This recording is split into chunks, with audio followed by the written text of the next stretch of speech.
We are very fortunate here at CGI 2012 for Linda Lockhart from the Global Giveback Circle to be back with us. Linda, welcome. Thank you. This is the third straight year. I am so excited because you have some fantastic news about the progress of the Global Giveback Circle. We do.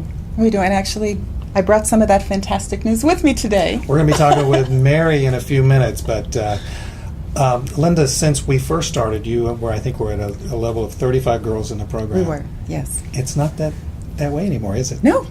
Actually, we have full scholarships to university or college in Kenya for 535 girls. Yeah, and actually, what I learned is we are the largest program for tertiary education for at-risk girls in Kenya. Okay, big word. What's tertiary mean? College or university. Anything past high school. So it would be the ICT course they go through with Microsoft, and then either college or university. So, Mary, you're one of those? Yes, I am. All right, well, we're going to get back to you in a few minutes, but we've got even some more things. By the way, for those of you who are watching Linda Lockhart for the first time, we strongly encourage you to go to some of the other interviews that have been done with Linda from Rainmakers and in other sources so that you can learn more about the Global Giveback Circle. But with regard to it, something that you are doing now is you talk about giving them wings. Yes. What is that? Have you heard of the butterfly effect? No. Okay. The butterfly effect states that if a butterfly flaps its wings in Nairobi, it will begin a storm in Johannesburg and create a tornado around the world. So the symbolic notion of pinning a girl with butterfly wings whenever she joins the program is our way of letting her know that we are embracing her, but she has to flap her wings to help girls who follow. So is Mary one of them? Absolutely, one of the first butterflies. Tell us about Mary, Linda. When I decided to start this program in 2006, I Googled Disadvantaged Girls Schools Kenya, and I went to a school and met with 10 girls who were sophomores in high school at that time, and Mary was one of them. So you're one of the first? Yes, I'm one of the 10 girls, the first 10 girls. Well, from 2006, so as we sit here, that was 6 years ago. Yes. You were just a baby then. She was a tomboy. Yes, I was 16 years old. Yes. So how did Mary progress? She, in the beginning, it was really hard to read who the superstars were going to be. I always knew when I looked at Mary that her smile was infectious, she had a booming personality, but I had no idea that 6 years later she would be attending the American University of Dubai as a Clinton Scholar. And not only that, she would be president of the student body at the American University of Dubai. So how did she progress? It's an amazing story, but when I met her back in 2006, I saw her as a young girl who had goals and dreams, and she needed help to get there. And she's proof positive that if you give a girl a mentor, if you give her education, if you give her the right opportunities and the right resources, she can move mountains. Wow, Mary, that's quite an introduction. Yes, it is. Thank you, Linda. So some of the mountains that you probably had to move was just being able to get the education and get the help at the time that you were just 14, 15, 16 years old. Yes. One of the things that we do when we join the Global Giveback Circle is write a letter. The view from the top of the mountain, that's the name of the letter.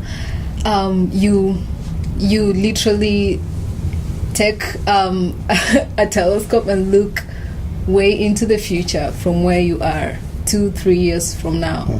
And that's one of the letters I did, and I have them up to date. Yes, and well, let's go back to them, though. What did you see when you looked through that telescope then? What did you see?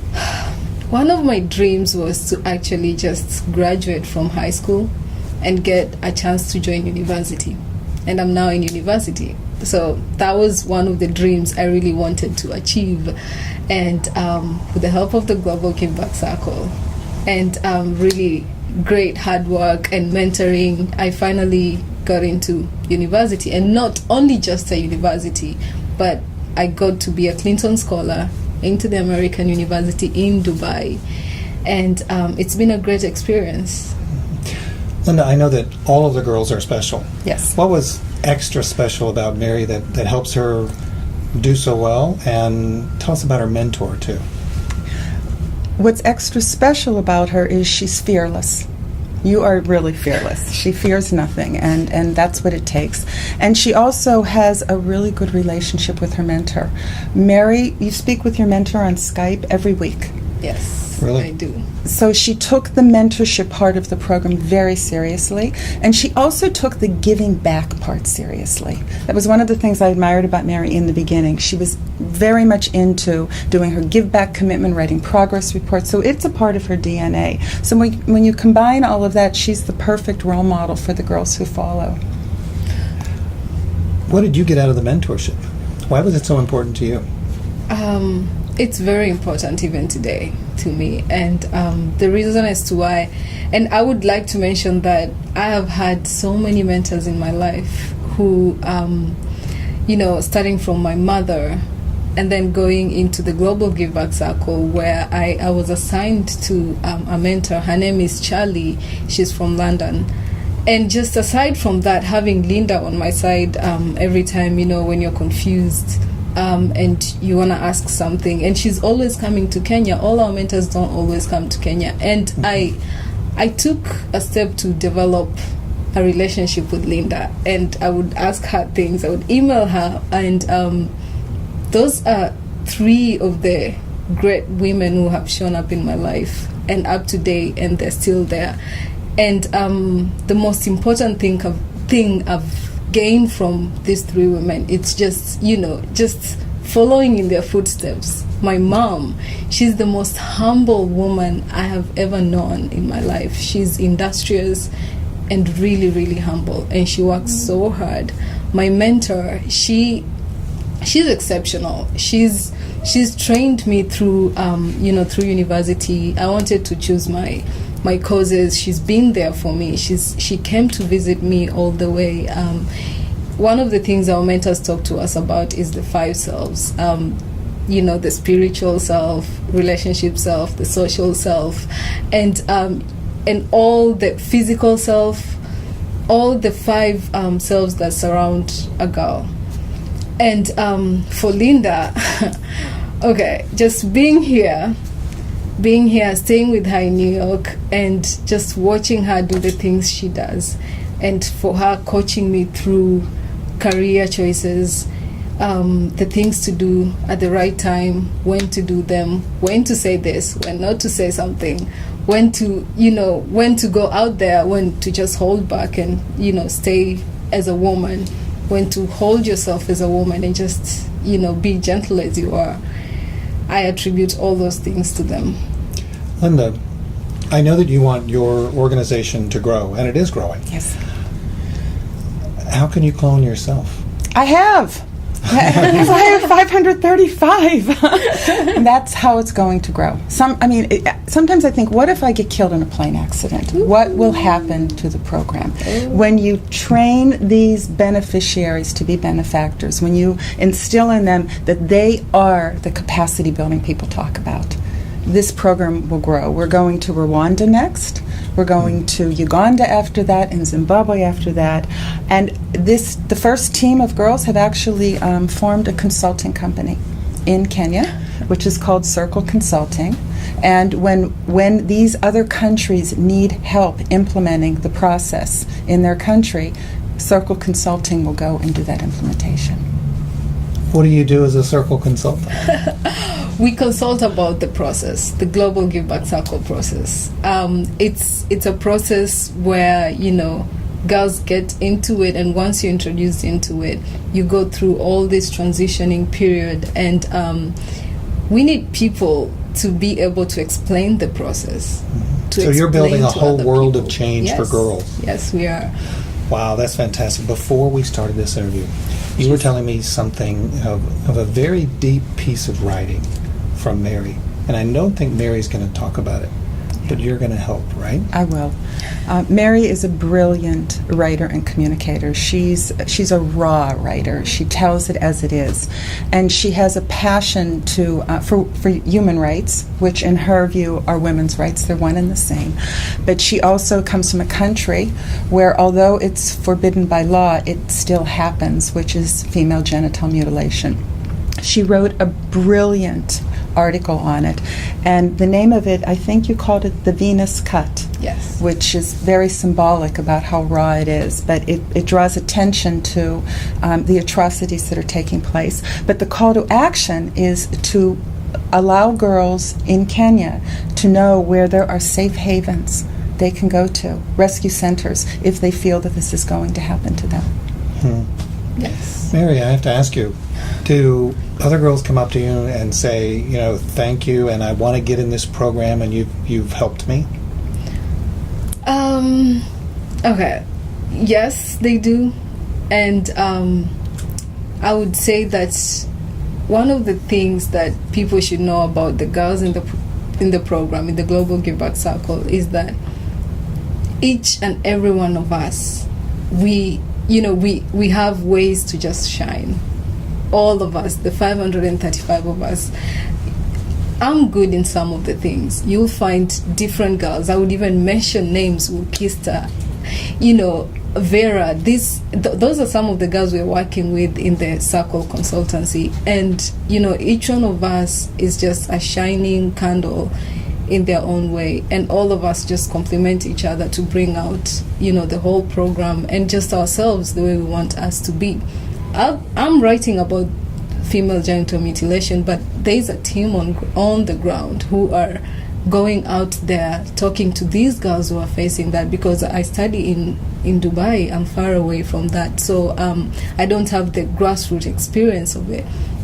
But there's a team down there, a team of, it can go as long 535 girls who are in the program. And one of the things that we've started is a website called Hey Sister Get Clued Up.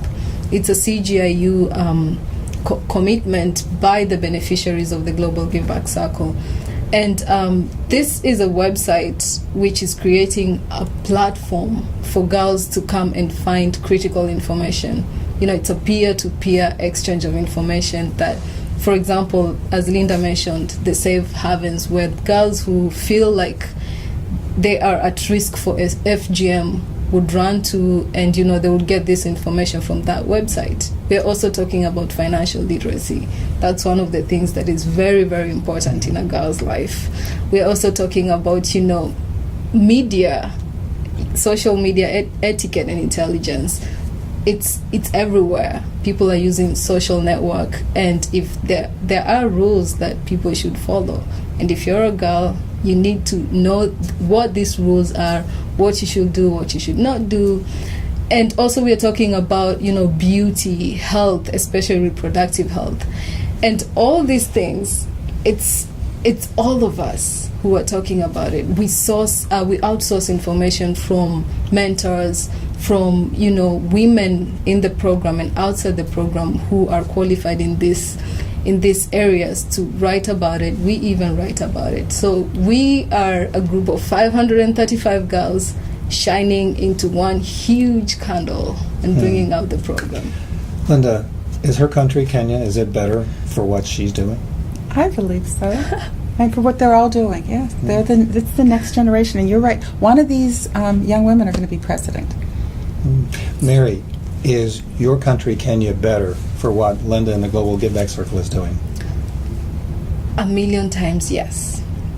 Yes. It's I think it's a step. Look, she's educated 535 girls. The program has done that, and it's making sure that these girls get into the workforce. That in itself is a huge impact. Speaking of the workforce, what's next for you? Okay. I'm actually looking forward into attending graduate school first before going into the workforce fully and working there. I want to gain the skills that I can. I'm looking forward to joining the Fletcher School of Law and Diplomacy. Wow. Yes. Linda, speaking of what's next, well, you've talked a little bit about what's next. With all that you've done, how many more mentors can you use? How many more mentors do you need? Every girl gets a mentor. So right now we have 535 girls, and I think we're almost up to 400 dedicated mentors. Mm-hmm. So we're actively recruiting. But if everything goes as planned, we are going to have enough resources to send 1,000 girls to university and college in the spring. we will immediately have to start looking for mentors, 500 more. Wow, that's fantastic. What are the qualifications to be a mentor? You have to be referred. We vet them very carefully. You have to have be dedicated to mentoring a girl, not just once or twice, but for the long term. So if you receive a girl to mentor and she's in high school, we want you to let us know that you are there for the long haul until she's graduating university or college. In 2006, when you started this, did you have any idea it was going to grow like this? No, I don't think I would have started it. I was still working full-time in consulting. No, I had no idea. But I love it now. I can't imagine what life would be without it. With girls like Mary. Yeah, it's pretty amazing, right? I mean, everyone should be as lucky as me, right? To have such a job, right? Well, we're going to end with that. That's going to be the last word. Mary, Linda, thank you very, very much for being a part of Rainmakers. Thank you, Stan.